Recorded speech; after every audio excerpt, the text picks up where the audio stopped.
All right, so let me just dive right into this, because there is a lot to talk about. And honestly, I have been waiting to break this down for you guys for a while now. We are talking about the Super Mario Galaxy movie.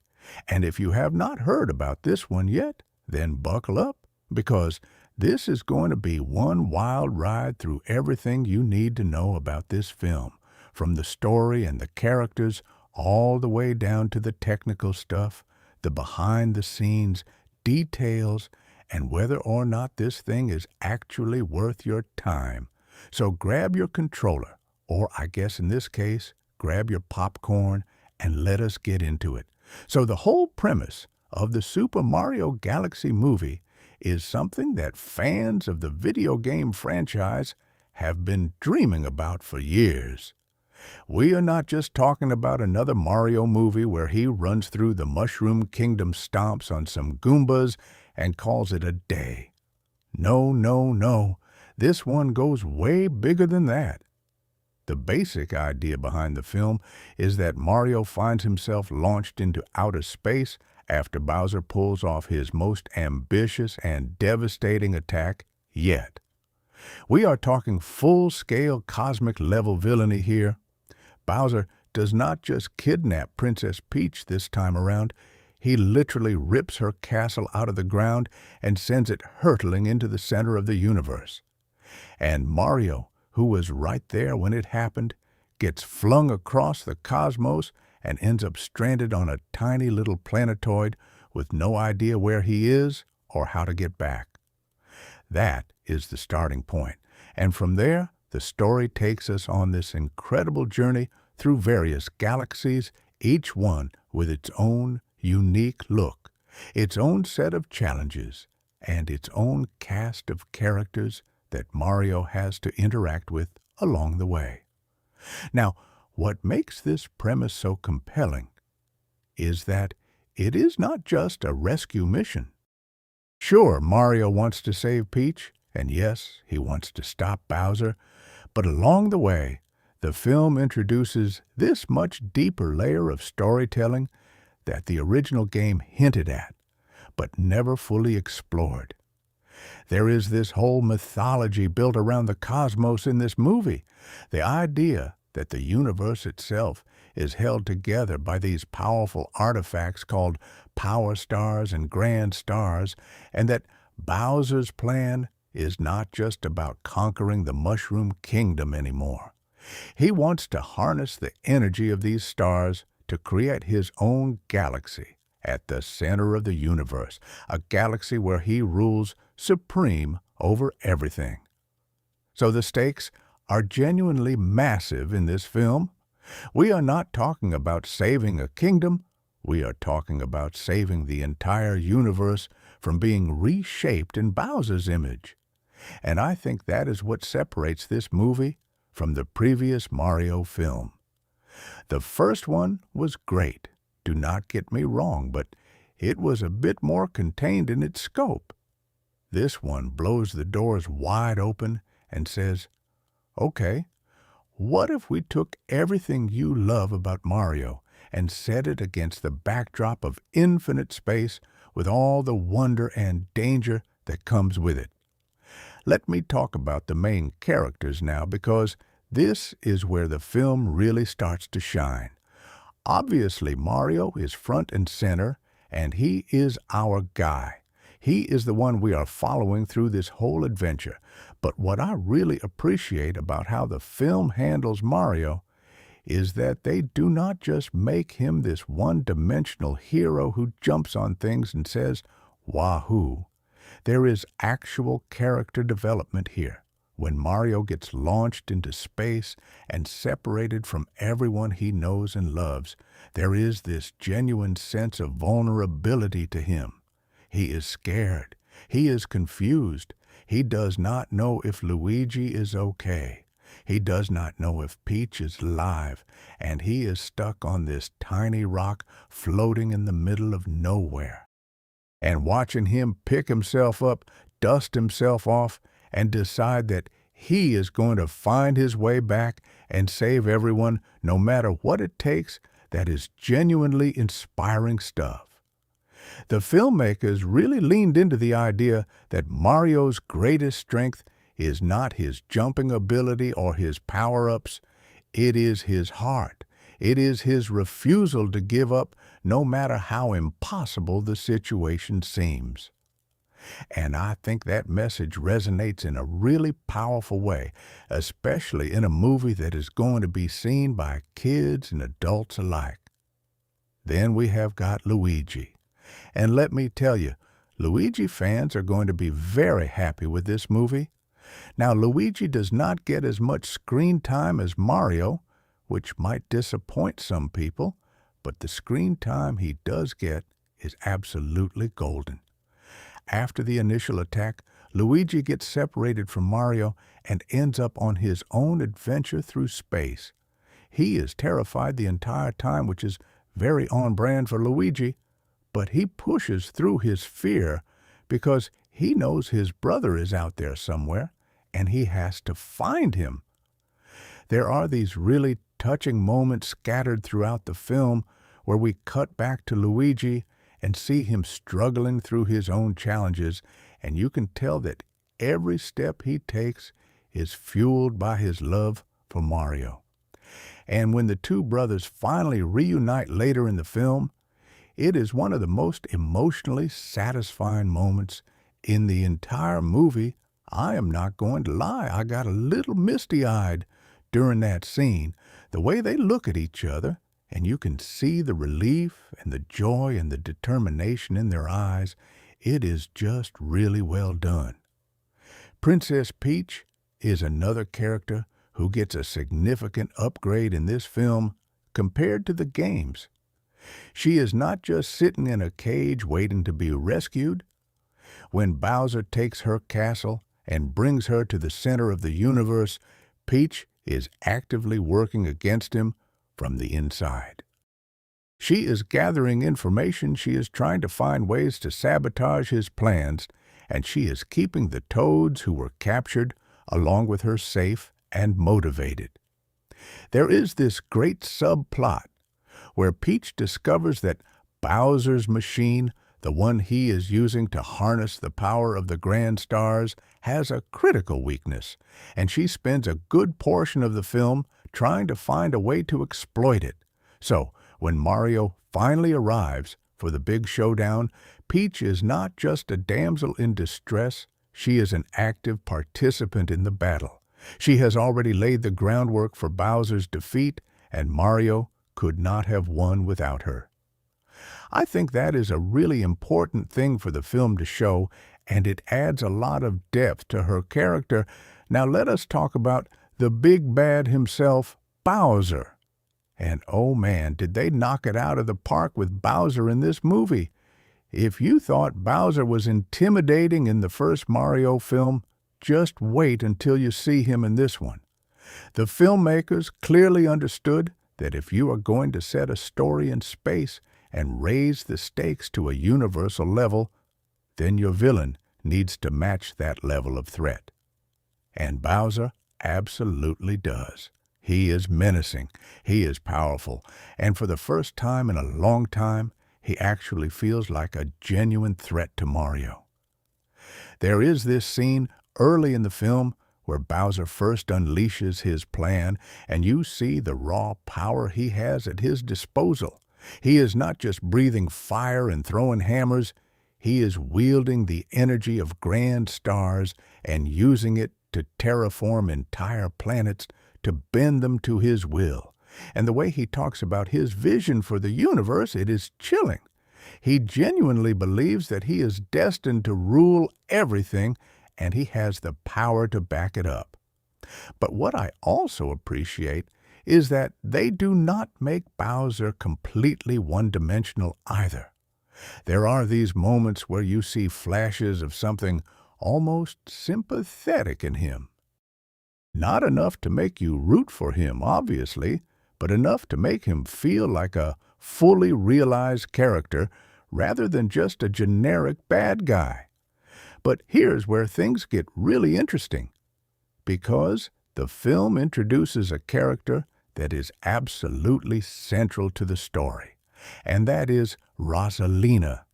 For those of you who played Super Mario Galaxy, the video game, you know who Rosalina is, but for those who do not, let me break it down for you.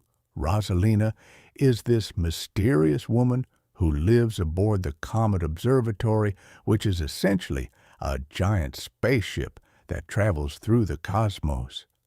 She is the protector of the Lumas, these adorable little star creatures that are basically the children of the universe. Rosalina found them when she was young, and she has been caring for them ever since, traveling through space, watching over the cosmos, and making sure everything stays in balance. And in the film, she is the one who finds Mario after he gets launched into space. She brings him aboard the Comet Observatory, nurses him back to health, and explains what Bowser is really up to. Without Rosalina, Mario would have been floating in space forever. She is his guide, his mentor, and in many ways the emotional heart of the film. What makes Rosalina such a compelling character is her backstory, and the film does not shy away from this. There is a whole sequence in the movie that tells Rosalina's origin story, and it is one of the most beautiful and heartbreaking things I have ever seen in an animated film. We learn that Rosalina was once a little girl living on a planet not unlike Earth. She had a family, a mother who she loved dearly, and a normal, happy life. But then her mother passed away, and Rosalina was left alone and heartbroken. One day, she found a small Luma, who was also alone, also looking for its mother, and the two of them set off together on a journey through space to find the Luma's mother. Along the way, Rosalina realized that she could never go back home and that the Lumas needed her just as much as she needed them. So she built the Comet Observatory and became their guardian, traveling through the universe for what seems like an eternity. The way the film presents this story is absolutely gorgeous. They use this storybook style of animation during the flashback sequences with these painterly illustrations and soft narration, and it is just stunning. It contrasts beautifully with the rest of the film's more polished CGI style, and it gives Rosalina's story this timeless fairy tale quality that really hits you in the feels. Now, the Lumas themselves deserve a mention because they are not just cute little side characters. They play a crucial role in the story. The Lumas have the ability to transform into various objects and even entire planets. When a Luma sacrifices itself, it can become a star, a planet, a launch star, or any number of things that Mario needs to progress on his journey. And the film treats this with the appropriate weight. These are not just power-ups. These are living creatures who are giving up their existence to help Mario save the universe. There is a particular Luma that stays with Mario throughout the film, a little guy who rides around in Mario's hat, and this Luma becomes one of the most endearing characters in the movie. The bond between Mario and this little Luma is genuinely touching. Mario becomes almost like a father figure to this Luma, and watching their relationship develop over the course of the film adds this extra layer of emotional depth that you might not expect from a Mario movie. Speaking of characters, I should also mention Bowser Jr., who makes a significant appearance in the film. Now, Bowser Jr. in the games has always been this bratty little kid who just does whatever his dad tells him, but in this movie, they give him a bit more personality. He is still loyal to Bowser, and he is still causing trouble for Mario. But there are these moments where you see him questioning his father's plan. Not in a big dramatic way, but in these small, subtle moments where he looks at the destruction Bowser is causing, and you can see the uncertainty in his eyes. It sets up some really interesting possibilities for future films if they decide to continue this story. And honestly, I think Bowser Jr. is one of the characters who benefits the most from being adapted to film because animation allows you to convey so much emotion through facial expressions and body language in ways that a video game sprite just cannot. There is also a whole roster of supporting characters that populate the various galaxies Mario visits throughout the film. Each galaxy has its own inhabitants, its own culture, its own problems, and Mario has to help them along the way while also collecting the power stars he needs to reach Bowser. You have got these penguin characters living on an ice planet who are dealing with their own crisis. You have got these bee characters in a honey-themed galaxy who help Mario learn to fly. You have got these ghostly characters in a haunted galaxy that provide some genuinely creepy and atmospheric moments in the film. Each of these encounters adds to the world building and makes the universe of the film feel lived in and diverse. It is not just empty space with a few planets floating around. It is a cosmos teeming with life and personality, and every new galaxy Mario visits feels like stepping into a completely new world. All right, so now let me shift gears and talk about the people who actually made this movie, because the creative team behind the Super Mario Galaxy movie is genuinely impressive, and I think understanding who was involved gives you a better appreciation for what they accomplished. The film was directed by, and I want to emphasize this because it matters a lot. The choice of director for a project like this is absolutely critical. You need someone who understands the source material, who respects the legacy of the games, and who also has the creative vision to translate an interactive experience into a passive one without losing the magic. The director of this film clearly gets it. Every frame of the movie feels like it was crafted by someone who has played Super Mario Galaxy and understood not just what happens in the game, but how the game makes you feel. That sense of wonder when you first launch off a planet and soar through space. That thrill of discovering a new galaxy. That emotional punch of Rosalina's storybook. All of that is present in the film, and it is present because the director understood that adapting a video game is not about recreating gameplay mechanics on screen. It is about capturing the emotional experience and translating it into cinematic language. The screenplay was written with incredible attention to detail, and what I mean by that is not just that they got the lore right, although they did. What I mean is that the script understands pacing.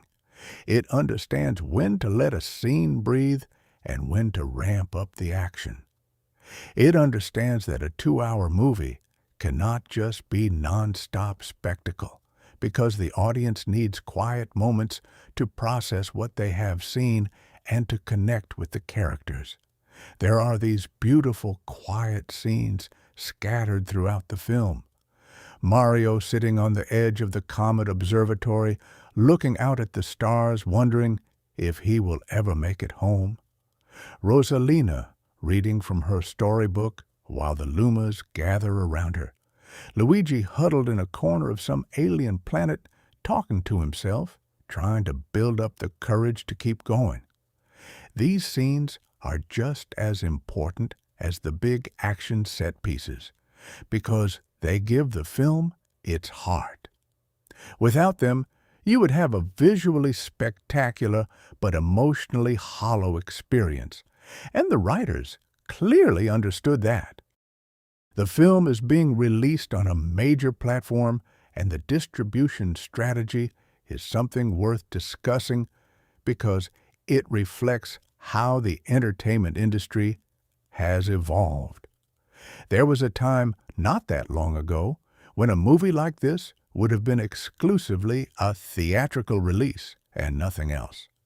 But the landscape has changed significantly, and the way audiences consume content has shifted.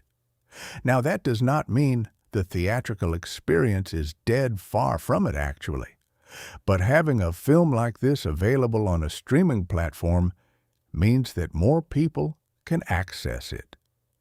Families who might not be able to afford a trip to the theater for 4 or 5 people can still enjoy this movie together at home.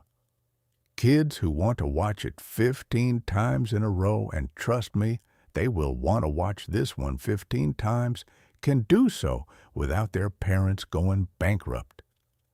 And I think that accessibility is important, especially for a franchise like Mario, which has always been about bringing people together and making everyone feel welcome. The story of this film is based on the 2007 video game Super Mario Galaxy, which was released on the Nintendo Wii and is widely regarded as one of the greatest video games ever made. And I do not throw that phrase around lightly. Super Mario Galaxy earned that reputation through its revolutionary gameplay, its incredible soundtrack, its emotional storytelling, and its sheer creativity. Every galaxy in the game felt like a work of art, and the gravity-based mechanics were unlike anything anyone had ever experienced before. So adapting this game into a film was always going to be a massive undertaking because the source material set such a high bar. But the filmmakers clearly approached this project with the reverence it deserves. They took the core elements of the game, the cosmic setting, the power stars Rosalina, and the Loomis Bowser's galactic ambition, and they built a cinematic narrative around those elements that feels faithful to the game while also standing on its own as a piece of filmmaking. The production team behind this movie includes some seriously talented people, and I think it is worth highlighting a few of them because their contributions are a big part of why this film works as well as it does. The producers brought together a team that includes people with deep knowledge of the Mario franchise and people with extensive experience in animated filmmaking. That combination is crucial because you need both. You need someone in the room who can say, hey, wait, Mario would not do that, or actually, that is not how launch stars work. But you also need people who understand the craft of storytelling and filmmaking, who know how to structure a narrative, build tension, create emotional moments, and pace a film properly. And from what I can tell, watching the finished product, those two perspectives were in constant dialogue throughout the production process. And the result is a film that feels authentically Mario, while also feeling like a genuinely well-made movie. The history of how this film came to be is actually pretty fascinating if you dig into it. After the success of the first Super Mario Bros. Movie, there was obviously going to be a sequel. But the question was, what game do you adapt next? There were a lot of options on the table. You could do Super Mario Bros. 3. You could do Super Mario World. You could do Super Mario 64, all of which would have been great choices. But the decision to go with Super Mario Galaxy was bold, and I think ultimately the right call. Galaxy offers something that those other games do not, which is a completely different setting and a dramatically elevated sense of scale. Going to space allowed the filmmakers to tell a story that feels fundamentally different from the first film while still being recognizably Mario. And it also gave them the opportunity to introduce Rosalina, who is one of the most beloved characters in the entire Mario franchise, and whose story adds a level of emotional depth that the other games just do not have in the same way. The inspiration for the film goes beyond just the video game itself. You can see influences from classic science fiction films, classic animated features, and even some more art house influences in the way certain sequences are shot and composed. The storybook sequence, for example, has this quality to it that reminds me of the works of Hayao Miyazaki in its tenderness and its visual poetry. The space sequences have an epic grandeur to them that calls to mind films like 2001: A Space Odyssey. Obviously on a more family-friendly scale, but that sense of awe at the vastness of space is definitely there. And the action sequences have this kinetic energy that draws from the best of modern animated action filmmaking. So while the game is absolutely the primary source of inspiration, the filmmakers clearly drew from a wide range of influences to create something that feels rich and layered and multidimensional.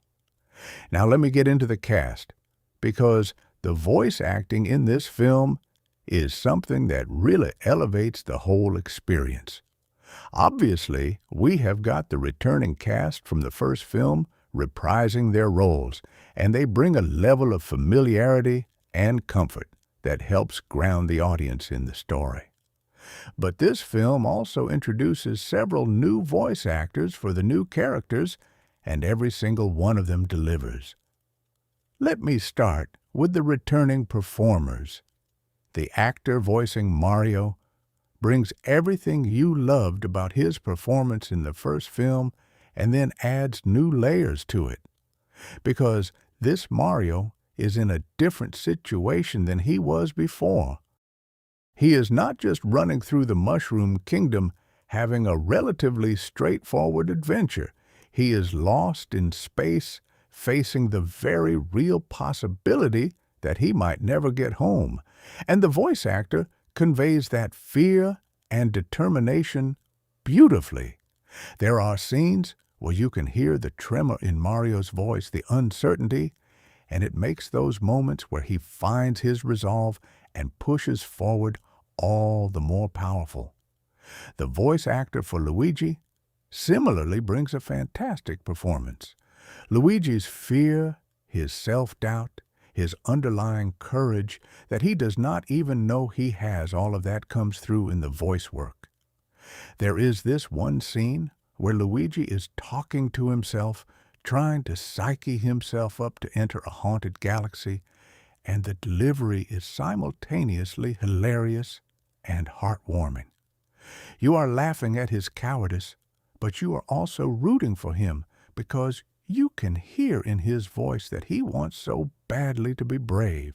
And when he finally does step up and show his courage later in the film, the contrast with those earlier scenes makes it hit so much harder. The voice of Peach in this film is also noteworthy because Peach has more to do in this story than she has in most Mario adaptations. She is not just calling for help. She is strategizing, she is planning, she is being resourceful, and the actress brings a strength and intelligence to the role that really serves the character well. There is authority in her voice when she is rallying the Toads. There is cunning when she is plotting against Bowser. And there is warmth when she is thinking about Mario and hoping he is safe. It is a really well-rounded performance. Bowser's voice actor absolutely crushes it in this film. The menace, the ego, the sheer bombastic energy of Bowser is captured perfectly. But what I really appreciate is the subtlety that the actor brings to certain moments. There is this scene where Bowser is standing at the edge of his newly created galaxy, looking out at his kingdom, and for just a moment, you see and hear something almost like loneliness in him. It is fleeting, It is subtle, but it is there, and it adds so much to the character. You realize that for all his power and all his conquest, there is something missing in Bowser's life, and he is trying to fill that void by conquering the universe. It does not make you sympathize with him exactly, but it makes you understand him, and that is the mark of great voice acting. Now, the new additions to the cast are where things get really exciting. The actress voicing Rosalina is absolutely phenomenal. Rosalina is a character who needs to convey wisdom, sadness, strength, and tenderness, often all in the same scene, and the voice actress nails every single one of those notes. Her voice has this ethereal quality to it that perfectly suits a character who has been traveling through space for possibly thousands of years. When she tells her story, you feel every word of it. The loss of her mother, the bond with the Lumas, the acceptance of her solitary existence, it all comes through in the performance. And there are these moments where Rosalina's voice cracks just slightly when she is talking about her past, and it is devastating.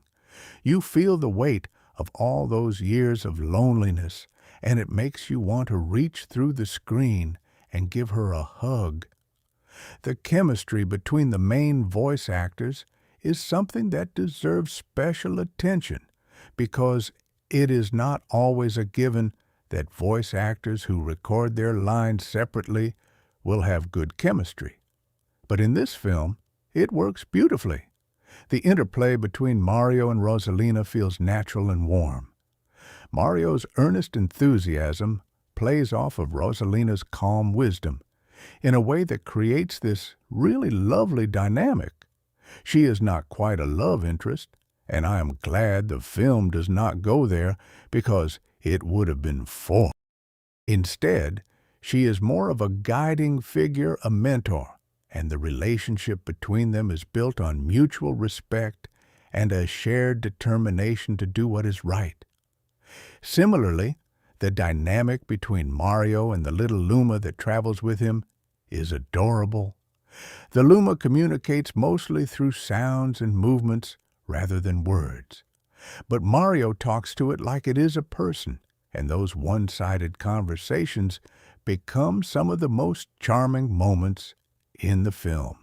And speaking of other cast members, there are a bunch of supporting voice actors who bring the various inhabitants of the different galaxies to life. The penguin characters, for example, have this charming group dynamic that provides some of the film's best comedic moments. The bee characters have this buzzy, energetic quality to their voices that matches the vibrant, honey-themed galaxy they live in. And the toad characters, who have been captured along with Peach, provide this great source of both comic relief and emotional grounding throughout the film. Each of these performances contributes to making the world of the film feel full and alive, and I think the casting team deserves a lot of credit for putting together such a talented ensemble. Let me now dive deep into the story, because I think the plot of this film has a lot more going on than you might expect, and there are some really clever narrative choices that I want to highlight. But fair warning, we are going to be getting into some serious spoiler territory here, so if you have not seen the movie yet and you want to go in blind, maybe skip ahead a bit. Actually, you know what? Do not skip ahead, because I am going to try to talk about these things in a way that enhances your viewing experience rather than ruining it.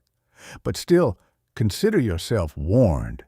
So one of the things that makes the story of this film so engaging is the way it structures Mario's journey through the different galaxies. It is not just a linear path from point A to point B. The film uses the galaxy structure almost like chapters in a book, with each galaxy representing a different stage in Mario's emotional journey. In the early galaxies, Mario is still finding his footing. He is learning about the Lumas, learning about the Comet Observatory, learning about the threat Bowser poses. These early sequences are filled with wonder and discovery, and they do a great job of establishing the rules of this universe. You learn how launch stars work, how power stars function, how gravity operates differently on different planets. And the film makes all of this feel intuitive and natural, rather than bogging things down with exposition. It is mostly communicated through visual storytelling, which I think is really smart. As Mario progresses to the middle galaxies, the tone shifts. The challenges become harder, the environments become more hostile, and the stakes become more personal. There is a galaxy that is basically a massive ocean world, and Mario has to navigate through it while being pursued by these terrifying sea creatures. There is a galaxy made entirely of sand and dust, where everything is decaying and falling apart, and Mario has to race against time before the whole thing crumbles beneath his feet. And there is a galaxy that is basically a giant toy box, which sounds whimsical and fun, but the film uses it to explore themes of childhood and innocence in this really poignant way. Each of these galaxies tests Mario in different ways, not just physically, but emotionally, and you can see him growing as a character through each challenge. The film also does something really clever with its parallel storylines. While Mario is making his way through the galaxies, collecting power stars, the film periodically cuts to 3 other storylines. First, there is Peach's storyline aboard Bowser's flagship, where she is gathering intelligence and planning her resistance. Then there is Luigi's storyline as he navigates his own path through space, getting into and out of trouble in increasingly hilarious and heartwarming ways. And finally, there is Bowser's storyline, where we see him overseeing the construction of his galaxy reactor, the massive machine that will allow him to reshape the universe. These parallel storylines are woven together really skillfully, and they create this mounting sense of tension as all 4 threads converge toward the climax. Now, here is where I want to talk about one of the film's biggest twists, and yes, I am going to spoil this, so last chance to look away. The twist is about Rosalina's connection to the Mushroom Kingdom. Throughout the film, there are these little hints dropped here and there that Rosalina has some kind of connection to the world Mario comes from. A familiar-looking crown in her observatory. A painting that looks suspiciously like Peach's castle. A lullaby she hums that sounds like the melody from the Mushroom Kingdom. And then, during the climax of the film, when everything seems lost and Bowser's plan is about to succeed, Rosalina reveals the truth. She is from the Mushroom Kingdom. She lived there a long, long time ago. And the mother she lost, the mother from her storybook, was connected to the royal family. The film does not spell it out explicitly, and I think that ambiguity is intentional. But the implication is that Rosalina may be related to Peach, maybe an ancestor, maybe a distant relative, maybe something else entirely. But the point is that Rosalina's journey started in the same place Mario's journey started, and that connection gives the final act of the film this incredible emotional weight. It ties everything together. The Mushroom Kingdom is not just some random place. It is the origin point for this entire cosmic story, and Mario's fight to save it is really a fight to protect the place that has given rise to so much beauty and wonder in the universe. Another major plot point that I want to discuss is what happens with the grand stars. In the game, grand stars are basically the big important collectibles that unlock new areas of the Comet Observatory. In the film, they serve a similar function, but the filmmakers have given them a much deeper significance. The grand stars are essentially fragments of the universe's core energy. They are what keep the cosmos stable and functioning. Bowser has been stealing them to power his galaxy reactor, and as he collects more and more of them, the universe itself starts to destabilize. Planets begin to drift out of their orbits, stars start to dim, and the fabric of space-time begins to fray. This creates an additional layer of urgency to Mario's quest. He is not just collecting stars to power up the Comet Observatory. He is literally retrieving the things that hold reality together. And every grand star he retrieves is one step closer to restoring balance to the universe. The film handles the question of what Bowser is really trying to accomplish with surprising depth. His goal is not just conquest for the sake of conquest. He wants to create a new universe, one where he is not just a king, but a god.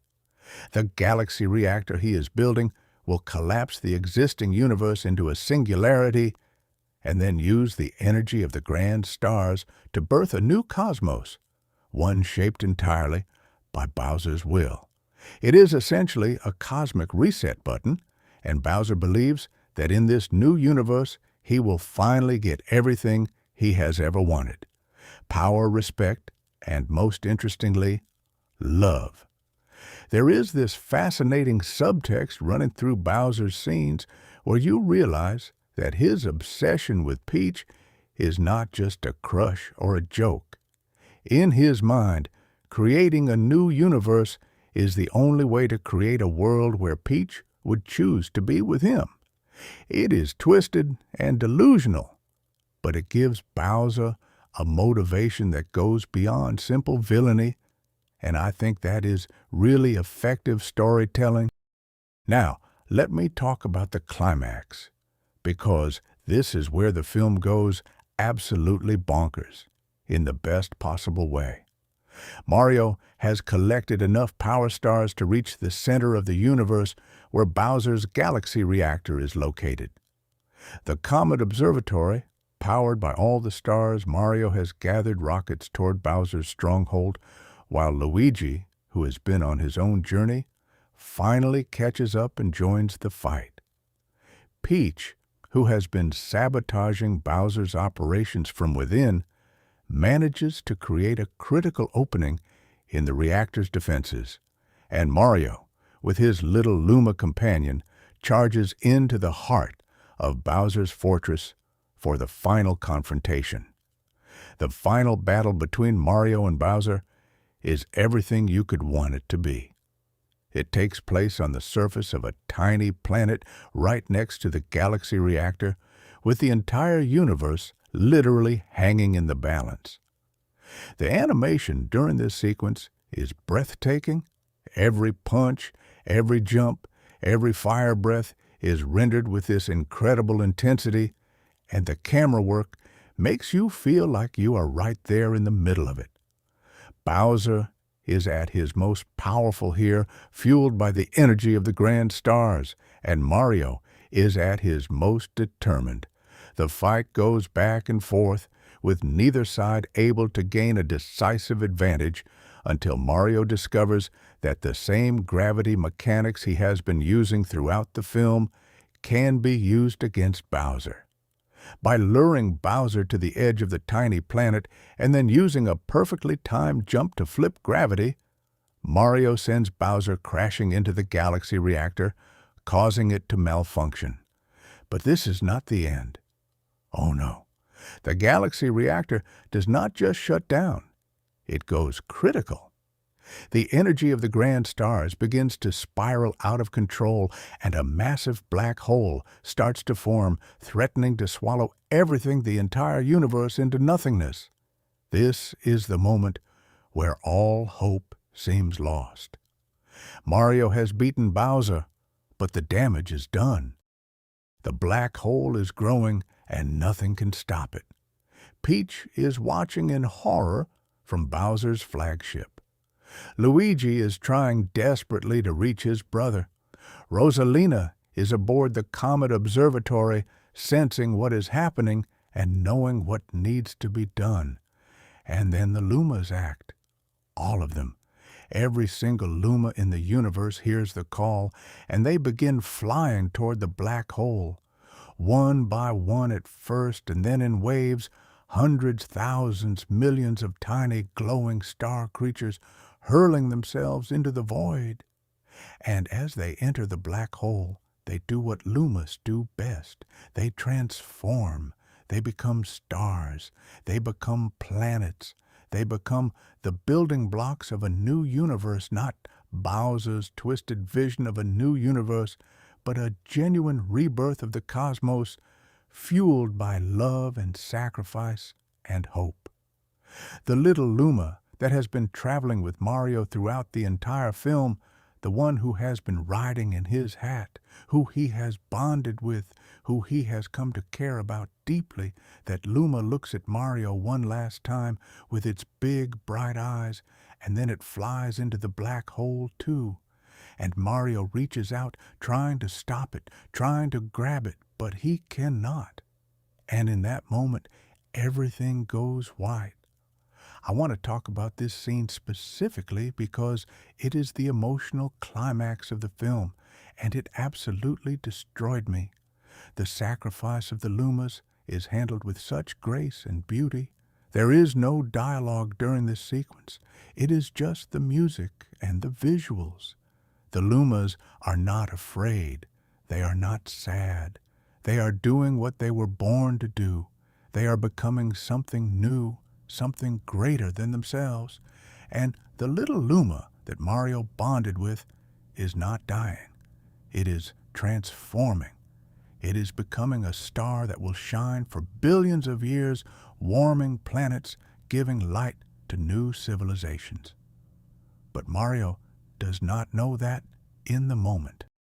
All he knows is that his friend is gone, and the look on his face in that instant is one of the most powerfully animated expressions I have ever seen.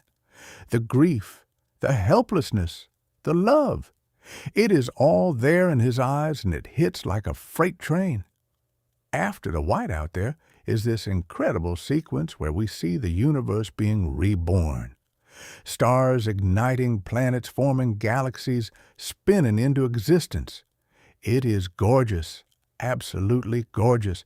The animation team went all out for this sequence, and it shows. Every frame is a work of art. And as the new universe takes shape, we see familiar places re-emerging. The Mushroom Kingdom reconstituted whole and healthy. Peach's castle back where it belongs. The various galaxies Mario visited throughout the film rebuilt and thriving. And then we see Mario waking up on the grounds of Peach's castle as if nothing had happened. The sun is shining, the birds are singing, and for a moment, Mario is confused. Was it all a dream? Did any of it really happen? But then he looks up at the sky, and he sees a new star, one that was not there before, shining brighter than all the others. And he knows. He knows it was real. He knows what the Lumas did. And he smiles, because even though he lost his little friend, that friend is still there watching over him from the sky. Man, I am getting emotional just talking about it. This is what elevates the Super Mario Galaxy movie from being just a good animated film to being something genuinely special. It has the guts to go to those emotional places. It has the trust in its audience to handle a story about sacrifice and loss and rebirth. And it does it all without being preachy or manipulative. The emotions feel earned because the film has spent the entire runtime building these relationships and investing in these characters. When the payoff comes, you feel it in your bones. Now, let me pull back from the emotional deep dive and talk about some of the more technical aspects of the film, because there is a lot to appreciate on that front as well. The visual style of this movie is absolutely stunning, and I do not say that lightly. The animation team has created something that is visually distinct from both the first Mario movie and from any other animated film I have seen recently. The key word I would use to describe the visual style is luminous. Everything in this film glows. The stars, the lumas, the power stars, the galaxies. Even the characters themselves in certain lighting conditions seem to emit this soft, warm light. It gives the whole film this dreamy, ethereal quality that perfectly matches the cosmic setting. You feel like you are watching something magical, something that exists in a space between reality and fantasy, and it is mesmerizing. The attention to detail in the environments is staggering. Each galaxy Mario visits has been designed with an incredible amount of care and specificity. The ice galaxy has these towering crystalline structures that catch the light and refract it into rainbow patterns. The surface textures look so realistic, you could swear you can feel the cold coming off the screen. The honey galaxy is warm and golden, with these thick, viscous rivers of honey that flow in slow motion, and these massive beehive structures that stretch up into the sky. The haunted galaxy is dark and moody, with these incredible volumetric lighting effects that create long shadows and an oppressive atmosphere. Every single environment tells a story through its design and rewards close viewing with little details that you might miss on first watch. I have already watched the film twice, and I am still noticing new things in the backgrounds. The character animation is also top-notch. The animators have done an incredible job of translating the exaggerated cartoonish movements of the Mario games into animation that feels fluid and natural while still retaining that signature Mario energy. Mario's jumps have this satisfying arc to them. His expressions are big and readable, but never feel over the top. And the way he moves through the environments, running, sliding, spinning through the air, it all feels like a natural extension of how Mario moves in the games, but adapted for the cinematic medium. The same goes for all the other characters. Bowser moves with this heavy, lumbering power that makes you feel his size and strength. Luigi has these jerky, nervous movements that perfectly convey his anxiety. And Rosalina has this graceful, almost floating quality to her movement that makes her feel like she is not quite of this world, which of course she kind of is not. The cinematography, and I know it seems weird to talk about cinematography in an animated film, but hear me out, is one of the film's greatest strengths. The way the virtual camera moves through the environments, the angles that are chosen, the composition of each shot, all of it shows a real understanding of cinematic language and how to use it to tell a story visually. There are these sweeping wide shots of the galaxies that give you a sense of scale and wonder. There are these intimate close-ups during the emotional scenes that put you right there with the characters. There are these dynamic action shots during the battle sequences that use speed lines and motion blur and creative camera angles to create a sense of kinetic energy and excitement. And one of my favorite techniques the film uses is these long, unbroken shots that follow Mario through a complex environment without cutting. There is one sequence in particular where the camera follows Mario as he launches from one planet arcs through space lands on another planet, runs across its surface, jumps off the edge and catches a launch star, all in one continuous shot. It is exhilarating to watch, and it demonstrates a level of technical skill and artistic ambition that is really impressive. The use of lighting and color in the film deserves its own discussion because it is genuinely masterful. The filmmakers use lighting not just to illuminate scenes, but to convey mood and emotion. Warm golden light is used during moments of comfort and safety, like when Mario is aboard the Comet Observatory with Rosalina and the Lumas. Cold blue light is used during moments of danger and isolation, like when Mario is alone on a hostile planet. And this sickly green light is used whenever Bowser and his forces are on screen, creating this oppressive, villainous atmosphere that immediately puts you on edge. The color palette shifts throughout the film in ways that mirror the emotional arc of the story. The early sections are bright and colorful, full of wonder and excitement. The middle section becomes darker and more muted as the stakes rise and the danger increases. And the final act goes through this incredible color journey from the intense reds and oranges of the battle with Bowser to the stark white of the universe's rebirth to the warm sunlit colors of the ending. It is a visual story told entirely through color, and it adds an incredible amount of depth to the viewing experience. The film runs at what feels like a very well-calibrated length. It is long enough to tell its story properly, to give each character and each galaxy the time they deserve without ever feeling bloated or padded. There were no moments during my viewing where I felt the film dragging or wished it would hurry up and get to the next scene. Every scene feels like it belongs, and every moment serves the story in some way. That is a really difficult balance to achieve, especially in a film with this much going on, and I think it speaks to the quality of the editing and the discipline of the filmmakers that they managed to keep the pacing so tight throughout.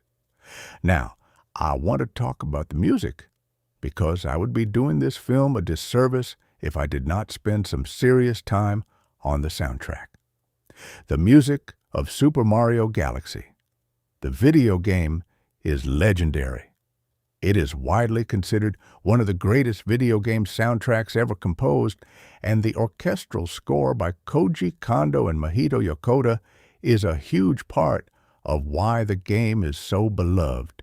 So the pressure was on for the film's composers to deliver something that honors that legacy while also standing on its own as a film score.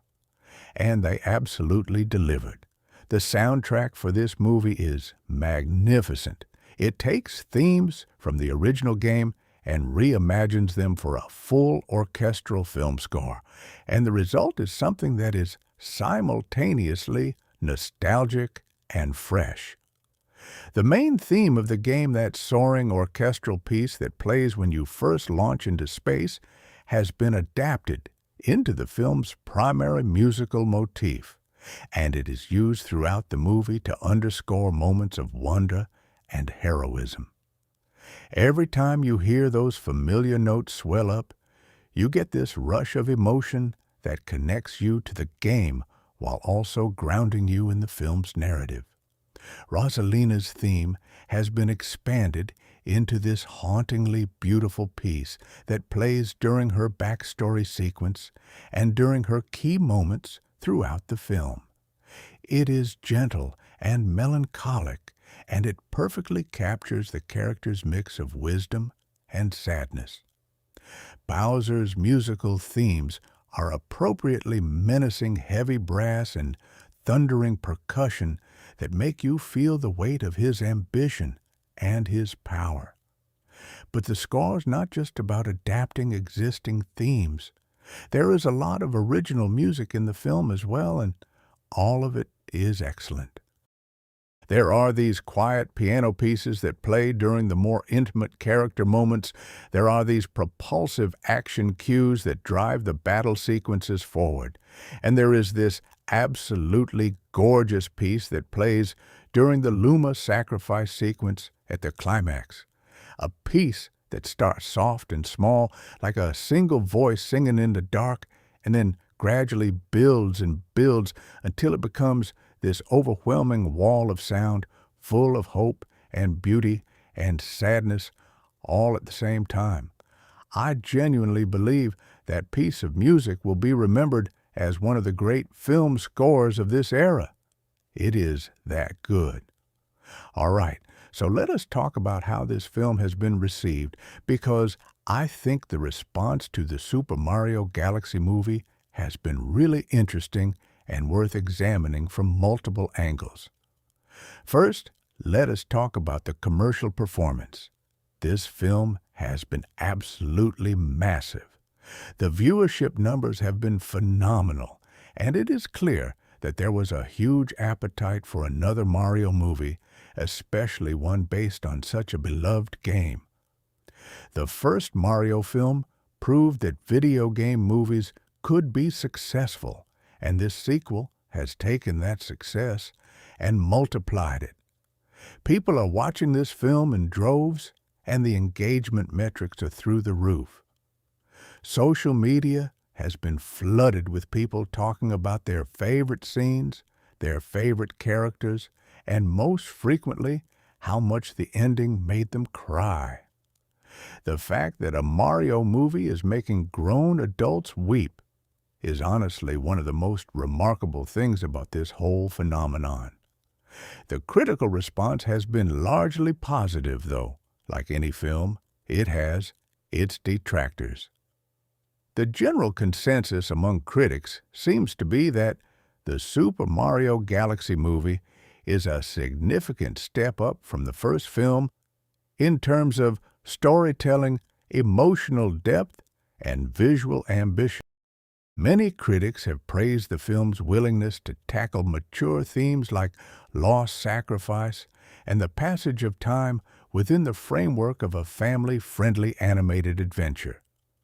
The comparison that keeps coming up is to the best Pixar films, and while I think that comparison might set expectations a little too high, I also think it is not entirely unwarranted.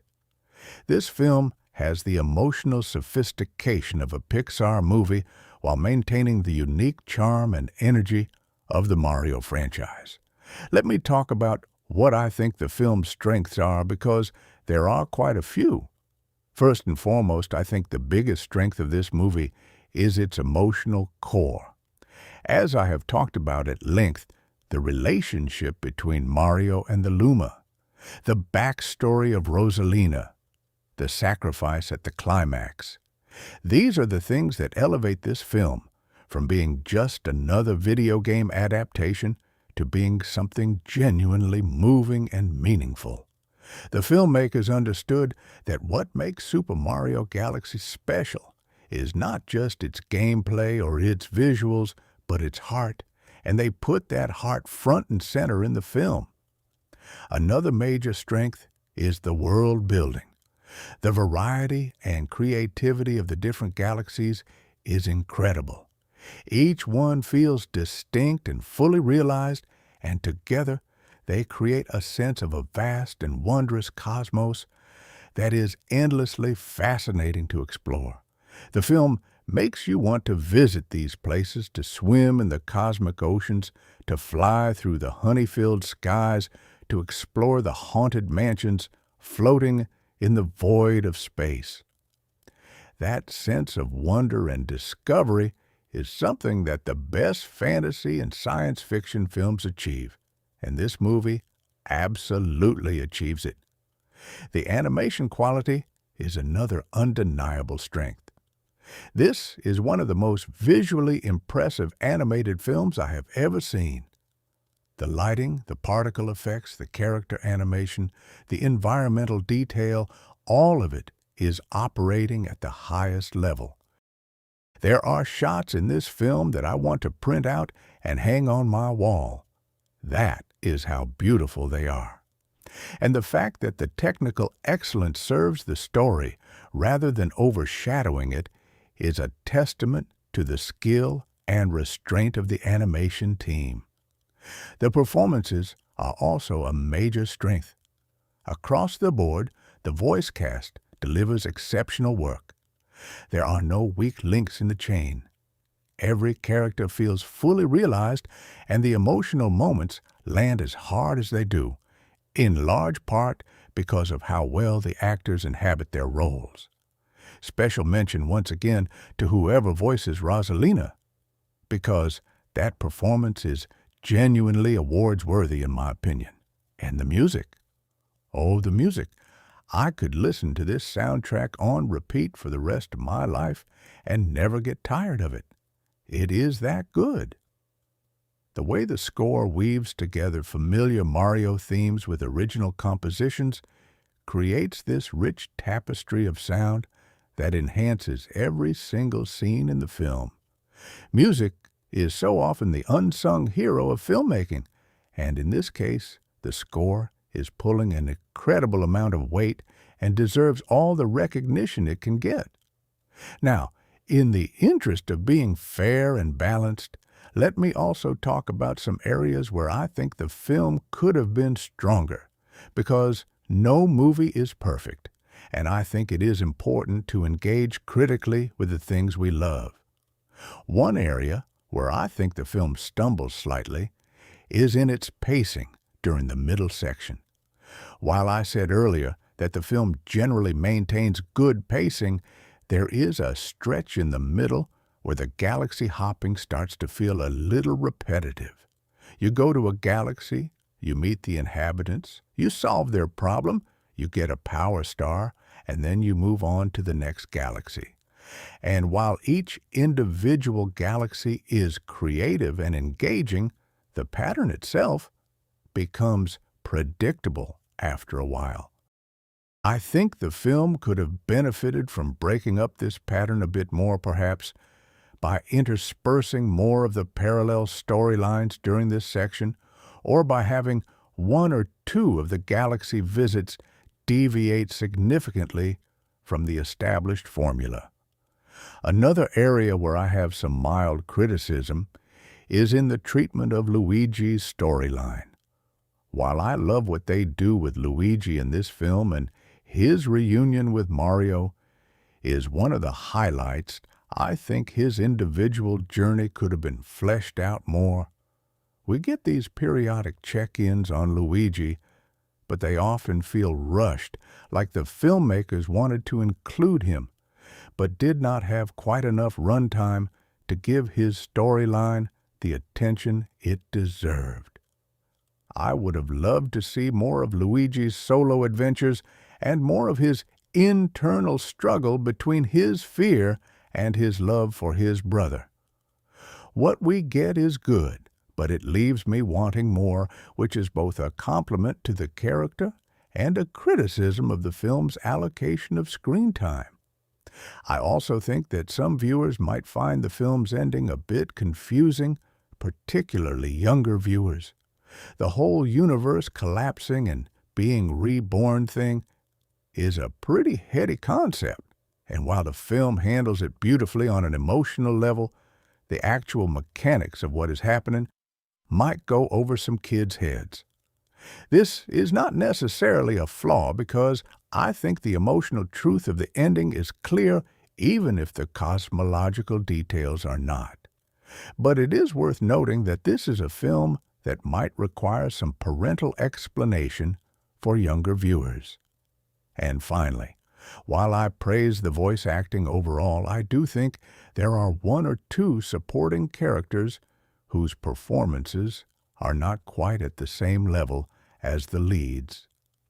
Some of the galaxy inhabitants feel a bit one-note, and their voice performances do not add much beyond the basics. This is a minor complaint in the grand scheme of things, because these characters are on screen for relatively brief periods. But in a film where the main performances are so strong, any dip in quality becomes more noticeable by comparison. So, with all of that said, do I recommend this film? Yes. Absolutely unequivocally, 100% yes. The Super Mario Galaxy movie is not just a good video game movie, it is a good movie, period.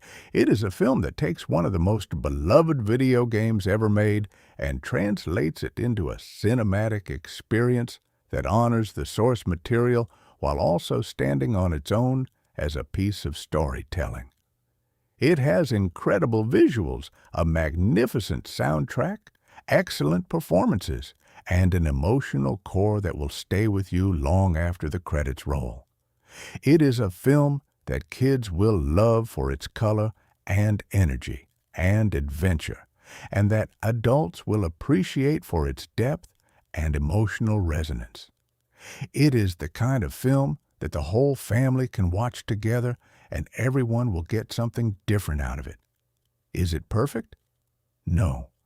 But perfection is not the standard I hold films to. The standard I hold films to is whether they make me feel something, whether they transport me to another world, whether they tell a story that I care about with characters that I invest in. And by all of those measures, the Super Mario Galaxy movie is a resounding success. I felt wonder when Mario first launched into space. I felt joy when the brothers reunited. I felt fear when Bowser unveiled his plan. I felt sadness when the Lumas sacrificed themselves.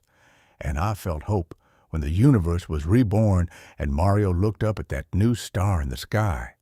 A film that can make you feel all of those things in the span of 2 hours is doing something right. If you are a Mario fan, this is a must-watch.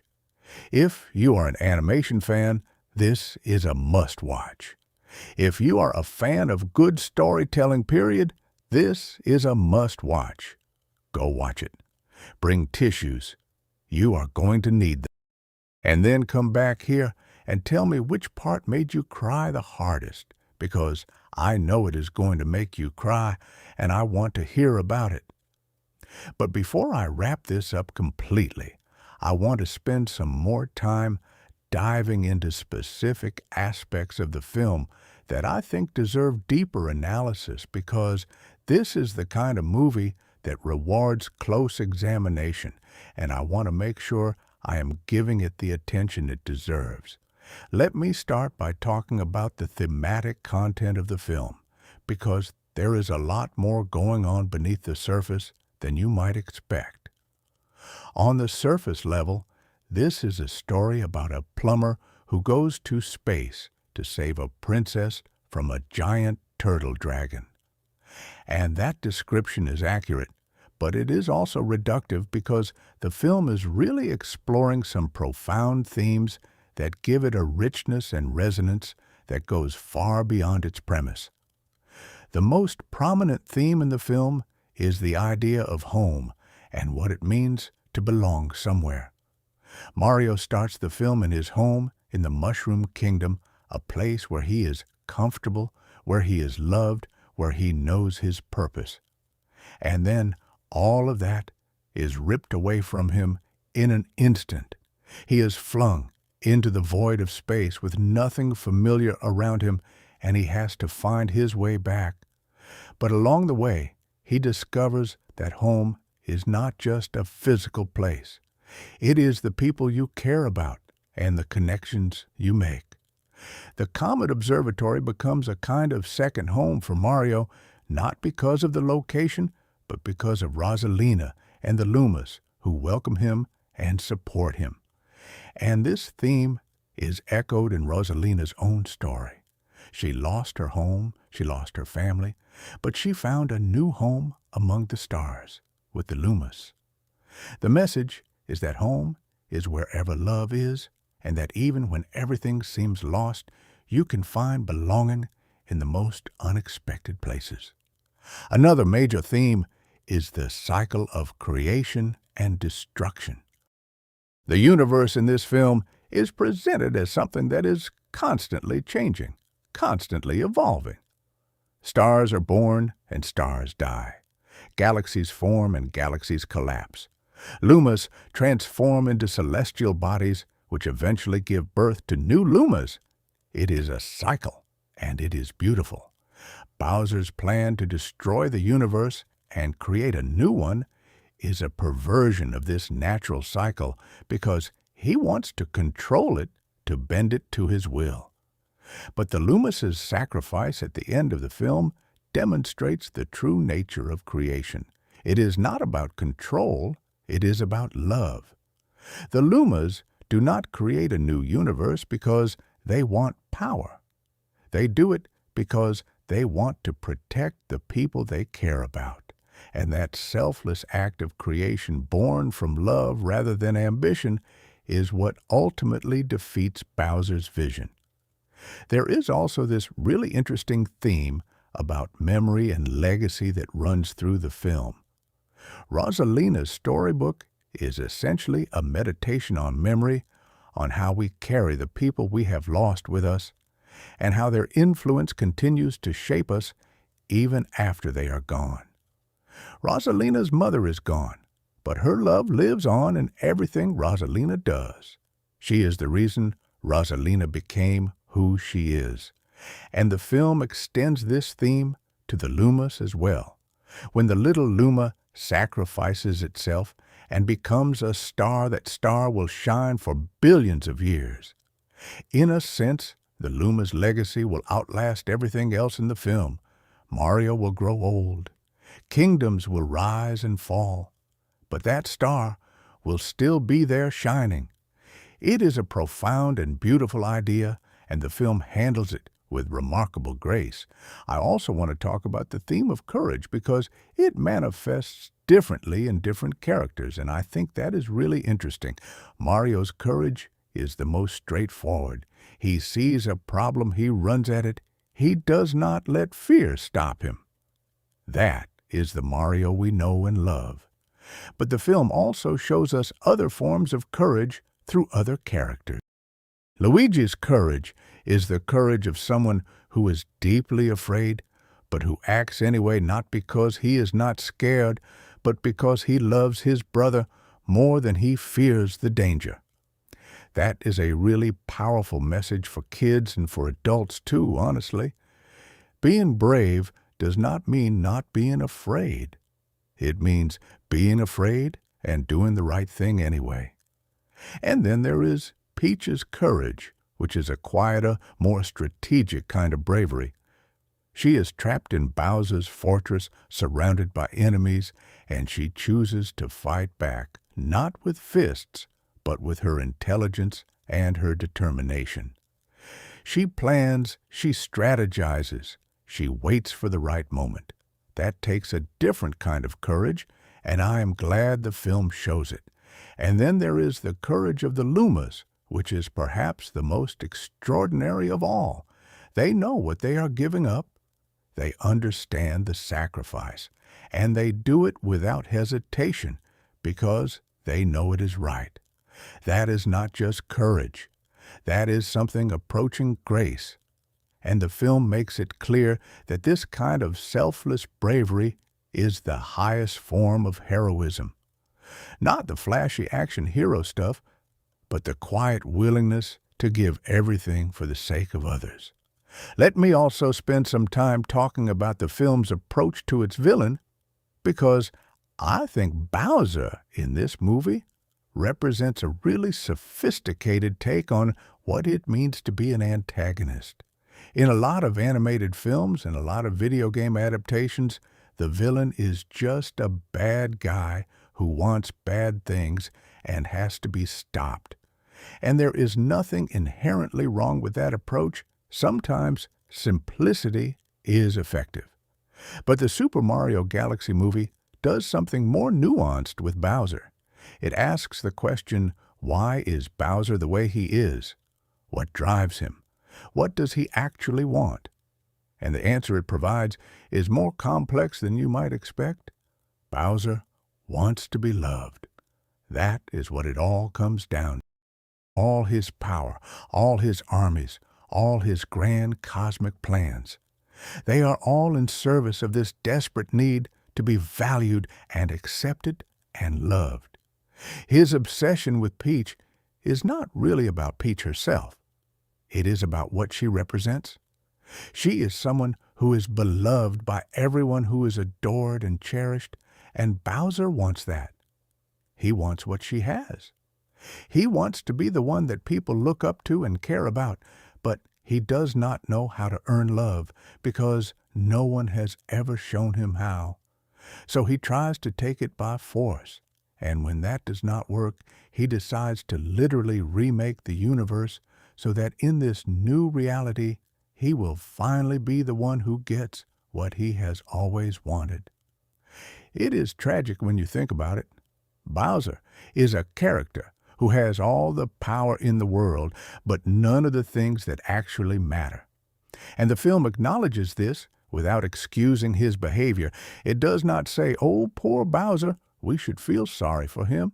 It says, Bowser has made terrible choices driven by a real and understandable pain, and those choices have consequences. He is still the villain. He still needs to be stopped. But understanding why he does what he does makes him a more interesting and more frightening antagonist, because you realize that his destructiveness comes from a place of genuine anguish.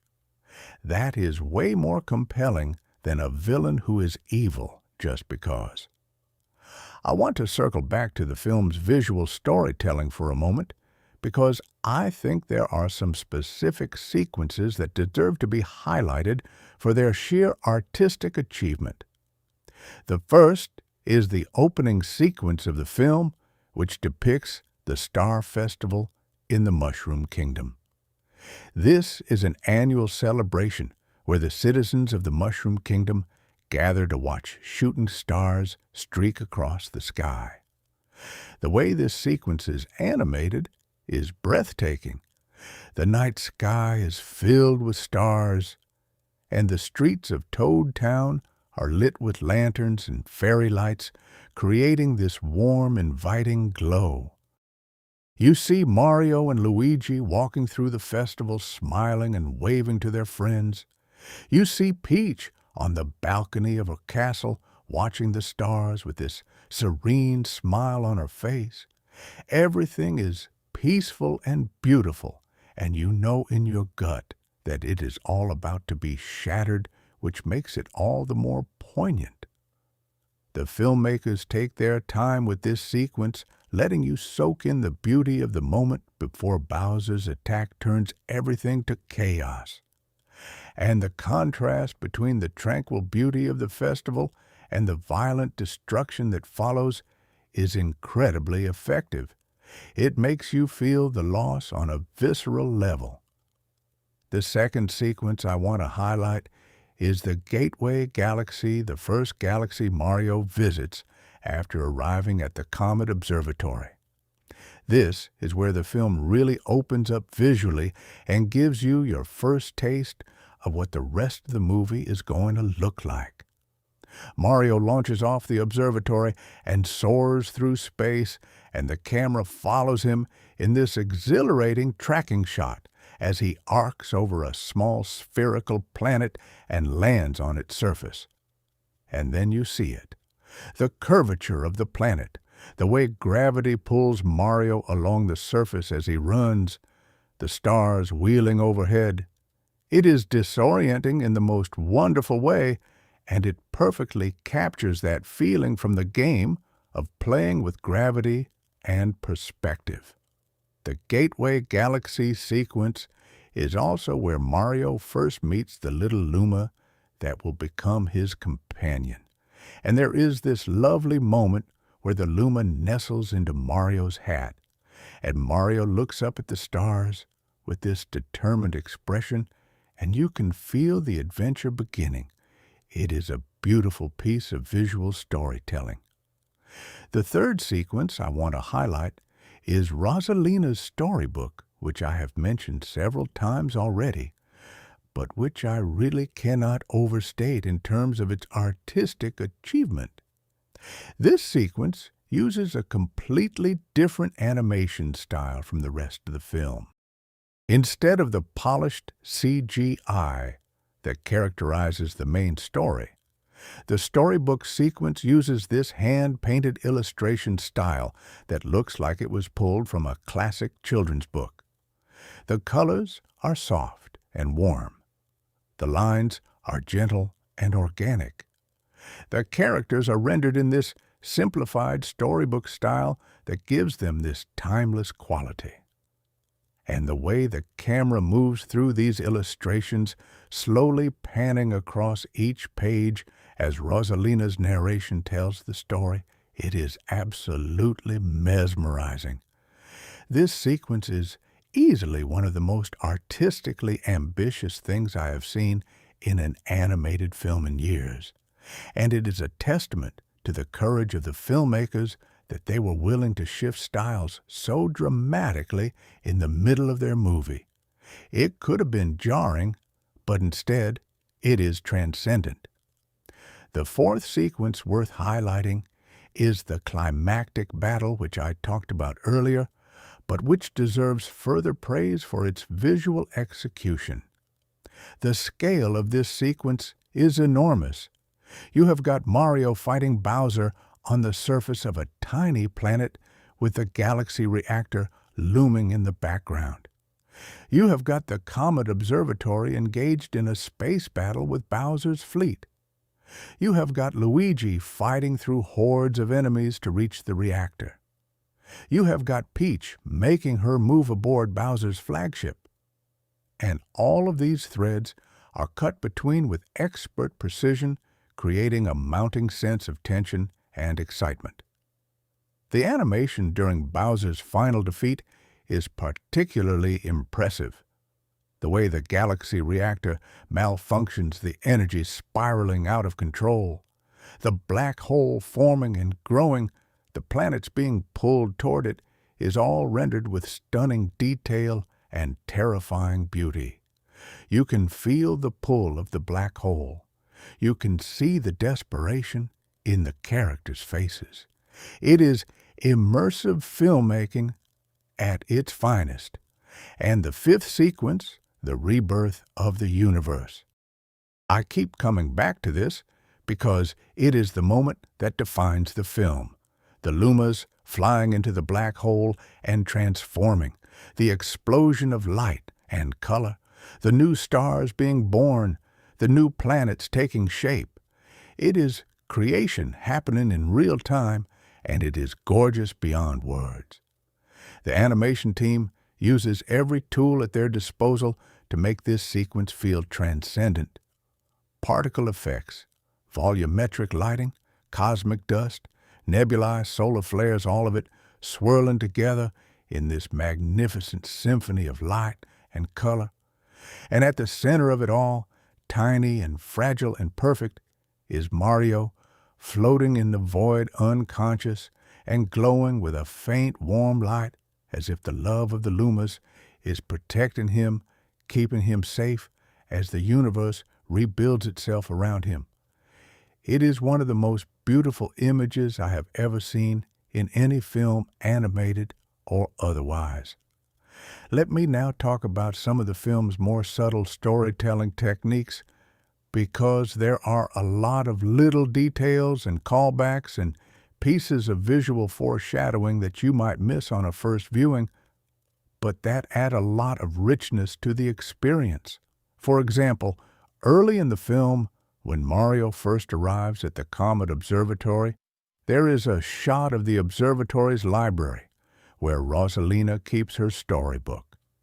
If you look closely at the bookshelves, you can see other books, and some of them have titles that reference other Mario games and other Nintendo properties. It is a fun Easter egg, but it also serves a narrative purpose. It tells you that this universe is vast and that there are many stories waiting to be told. It makes the world feel bigger and more connected. Another example of subtle storytelling is the way the film uses stars as a recurring visual motif. Stars appear in almost every scene of the film in one form or another. They are in the sky, they are in the characters' eyes, they are embroidered on clothing, they are reflected in water.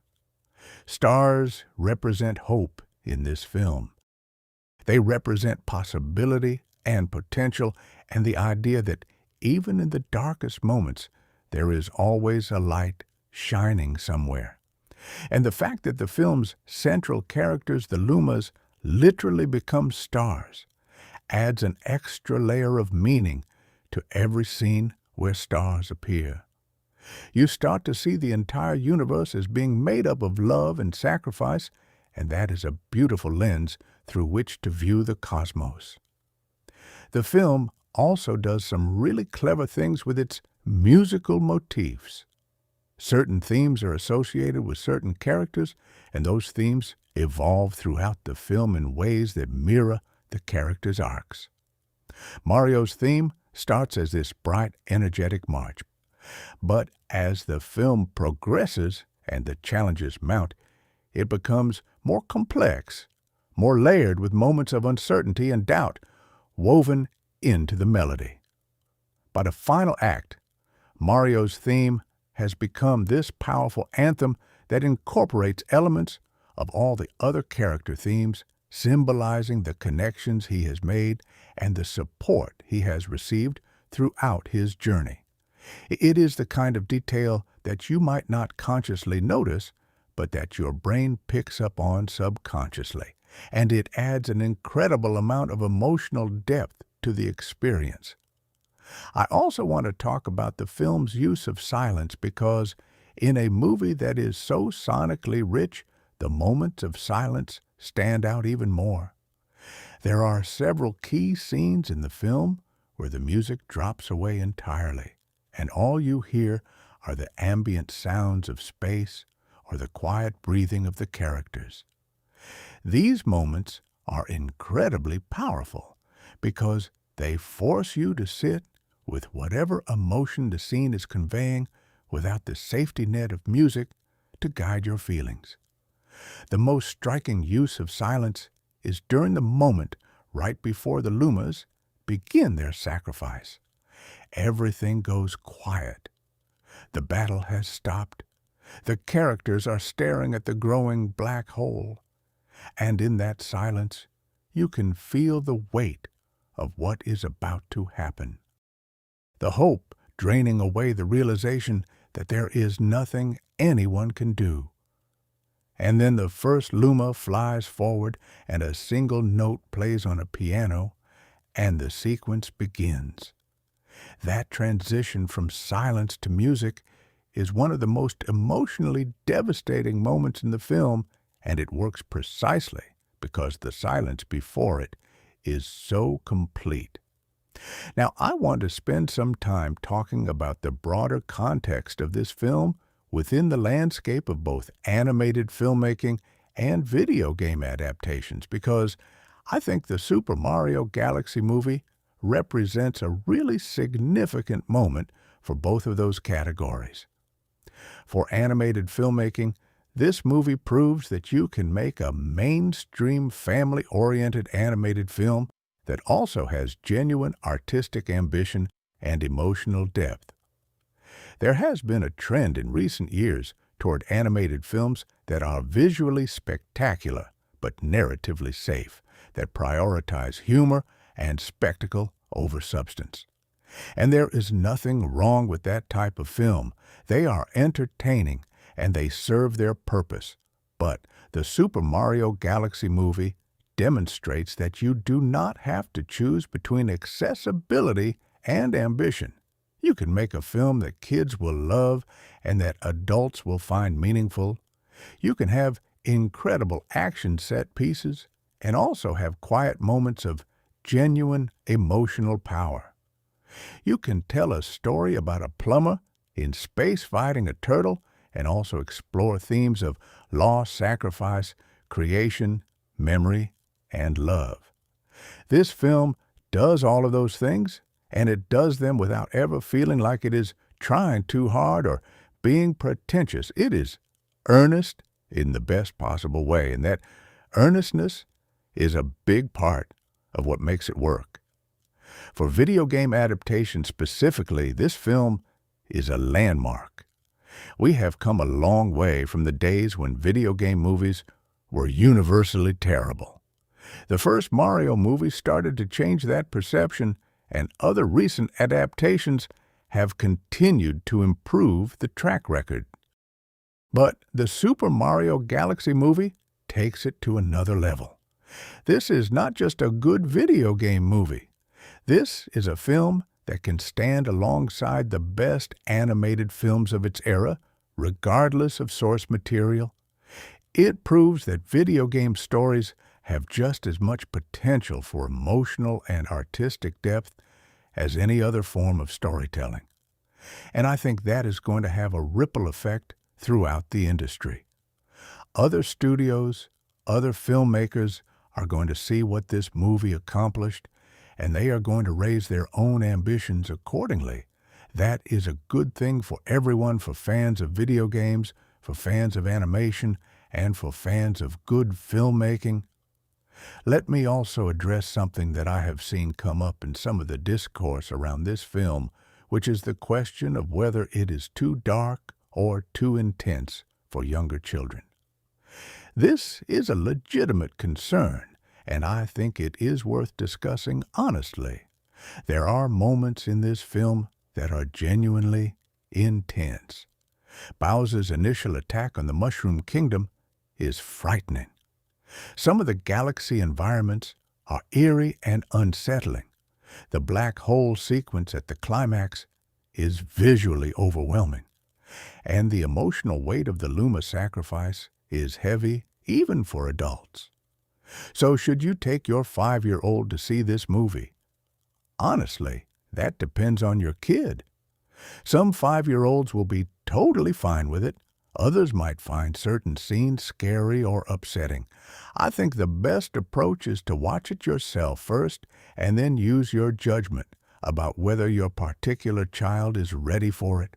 What I will say is that nothing in the film is gratuitously dark or scary. The intense moments serve the story, and they are balanced by moments of warmth, humor, and hope. The film does not wallow in darkness. It passes through it on the way to the light. And I think that is actually a really valuable lesson for kids, that sometimes life is scary and sad, but if you keep going, if you hold on to hope and love, you will come out the other side. I want to talk a bit more about the film's humor, because I have spent a lot of time on the emotional and thematic aspects, and I do not want to give the impression that this is some dour, serious film that is no fun to watch. It is absolutely not. This movie is hilarious in places. The humor is well balanced with the more serious elements, and it never undercuts the emotional moments. It exists alongside them, providing relief and levity without diminishing the impact of the heavier scenes. A lot of the humor comes from the physical comedy, which is appropriate for a Mario movie. Mario's platforming through the galaxies provides endless opportunities for funny visual gags. There is a scene where Mario tries to navigate a galaxy with reversed gravity and keeps accidentally running into things because he cannot get his bearings, and it is slap.